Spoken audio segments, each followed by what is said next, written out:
आज हम हनुमान जी के व्यक्तित्व या पर्सनैलिटी के बारे में विचार करेंगे।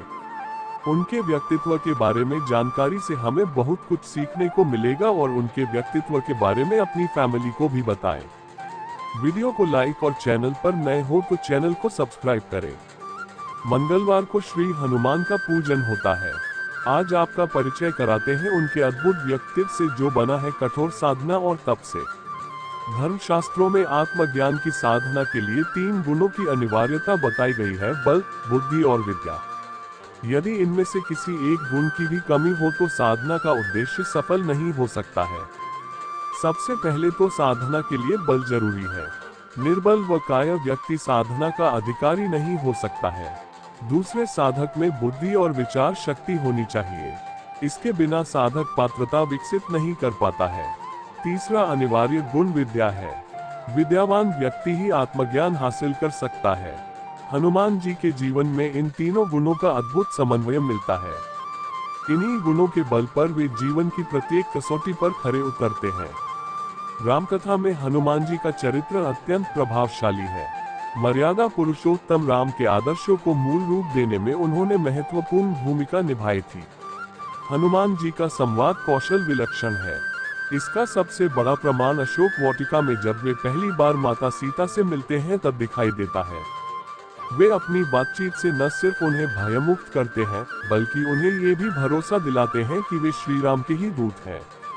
और कहते हैं, कपि के वचन सप्रेम सुनी, उपजा मन विश्वास। जाना मन क्रम वचन ये, कृपा सिधु कर दास।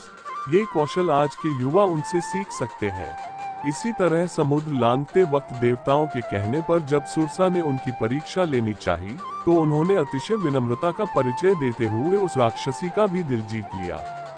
कथा है कि श्री राम की मुद्रिका लेकर महावीर हनुमान जब सीता माता की खोज में लंका की ओर जाने के लिए समुद्र के ऊपर से उड़ रहे थे, तभी सर्पों की माता सुरसा उनके मार्ग में आ गई थी। उसने कहा कि आज कई दिन बाद उसे इच्छित भोजन प्राप्त हुआ है। इस पर हनुमान जी बोले, माँ, अभी मैं रामकाज के लिए जा रहा हूँ, मुझे समय नहीं है। जब मैं अपना कार्य पूरा कर लूँ तब तुम मुझे खा लेना। पर सुरसा नहीं मानी और हनुमान जी को अपना ग्रास बनाने के लिए तरह तरह के उपक्रम करने लगी। तब हनुमान जी बोले, माँ, अब तो मुझे खाती ही नहीं हो, अब इसमें मेरा क्या दोष। सुरसा हनुमान का बुद्धि कौशल व विनम्रता देख दंग रह गई और उसने उन्हें कार्य में सफल होने का आशीर्वाद देकर विदा कर दिया। ये प्रसंग सीख देता है कि केवल सामर्थ्य से ही जीत नहीं मिलती है, विनम्रता से समस्त कार्य सुगमता पूर्वक पूर्ण किए जा सकते हैं। सामर्थ्य के अनुसार प्रदर्शन। महावीर हनुमान ने अपने जीवन में आदर्शों से कोई समझौता नहीं किया। लंका में रावण के उपवन में हनुमान जी और मेघनाथ के मध्य हुए युद्ध में मेघनाथ ने ब्रह्मास्त्र का प्रयोग किया। हनुमान जी चाहते तो वे इसका तोड़ निकाल सकते थे, लेकिन उन्होंने ऐसा नहीं किया क्योंकि वे उसका महत्व कम नहीं करना चाहते थे। इसके लिए उन्होंने ब्रह्मास्त्र का तीव्र आघात सह लिया। तुलसीदास ने हनुमान जी की मानसिकता का सूक्ष्म चित्रण करते हुए लिखा है, ब्रह्मा अस्त्र तेहि सांधा, कपि मन कीन विचार। जो न ब्रहासर मानु, महिमा मिटाए पार। हनुमान के जीवन से हम शक्ति व सामर्थ्य के अवसर के अनुकूल उचित प्रदर्शन का गुण सीख सकते हैं। तुलसीदास जी हनुमान चालीसा में लिखते हैं, सूक्ष्म रूप धरी सियहि दिखावा, विकट रूप धरी लंक जरावा। सीता के सामने उन्होंने खुद को लघु रूप में रखा क्योंकि यहाँ वह पुत्र की भूमिका में थे, लेकिन संहारक के रूप में वे राक्षसों के लिए काल बन गए।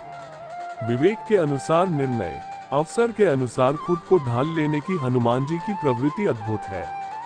जिस वक्त लक्ष्मण रणभूमि में मूर्छित हो गए, उनके प्राणों की रक्षा के लिए वे पूरे पहाड़ को ही उठा लाए क्योंकि वे संजीवनी बूटी नहीं पहचानते थे।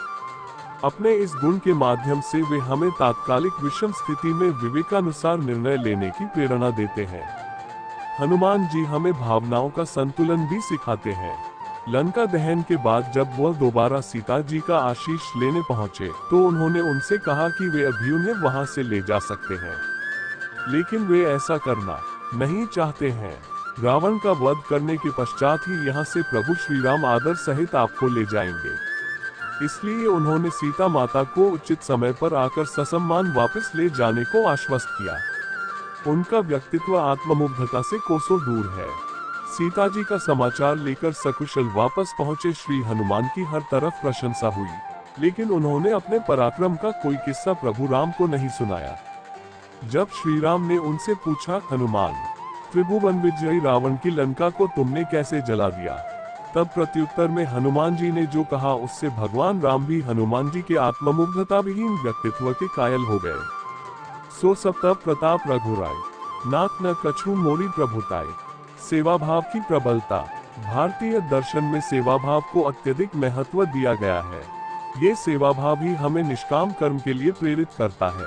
अष्ट चिरंजीवियों में शुमार महाबली हनुमान अपने इन्हीं सद्गुणों के कारण देव रूप में पूजे जाते हैं और उनके ऊपर राम से अधिक राम के दास की उक्ति चरितार्थ होती है। मर्यादा पुरुषोत्तम भगवान श्री राम स्वयं कहते हैं, जब लोक पर कोई विपत्ति आती है तब वह से सहायता पाने के लिए मेरी अभ्यर्थना करता है, लेकिन जब मुझ पर कोई संकट आता है तब मैं उसके निवारण के लिए पवन पुत्र का स्मरण करता हूँ। जरा विचार कीजिए, श्री राम का कितना अनुग्रह है हनुमान जी पर कि वे अपने लौकिक जीवन के संकट मोचन का श्रेय उनको प्रदान करते हैं, और कैसे शक्तिपुंज है हनुमान जो श्री राम तक के कष्ट का तत्काल निवारण कर सकते हैं। हनुमान की पूजा। स्वामी रामकृष्ण परमहंस हनुमान जी के नाम जप निष्ठा का बराबर उदाहरण देते थे। भक्तों को संबोधित करते हुए उन्होंने कहा था, मन के गुण से हनुमान जी समुद्र लंघ गए। हनुमान जी का सहज विश्वास था, मैं श्री राम का दास हूँ और श्री राम नाम जपता हूँ, अतः मैं क्या नहीं कर सकता। स्वामी विवेकानंद ने भी कहा था, देश के कोने कोने में महाबली श्री हनुमान जी की पूजा प्रचलित होनी चाहिए। दुर्बल लोगों के सामने महावीर का आदर्श उपस्थित करना चाहिए। देह में बल नहीं, हृदय में साहस नहीं, तो फिर क्या होगा इस जड़पिंड को धारण करने से। मेरी प्रबल आकांक्षा है कि घर घर में बजरंग श्री हनुमान की पूजा और उपासना हो। युवा शक्ति को हनुमान जी की पूजा से अधिक उनके चरित्र को आत्मसात करने की आवश्यकता है, जिससे भारत को उच्चतम नैतिक मूल्यों वाले देश के साथ साथ कौशल युक्त भी बनाया जा सके। उनके बारे में जितना भी बताया जाए उतना ही कम है। वीडियो को लाइक और चैनल पर नए हो तो चैनल को सब्सक्राइब करें।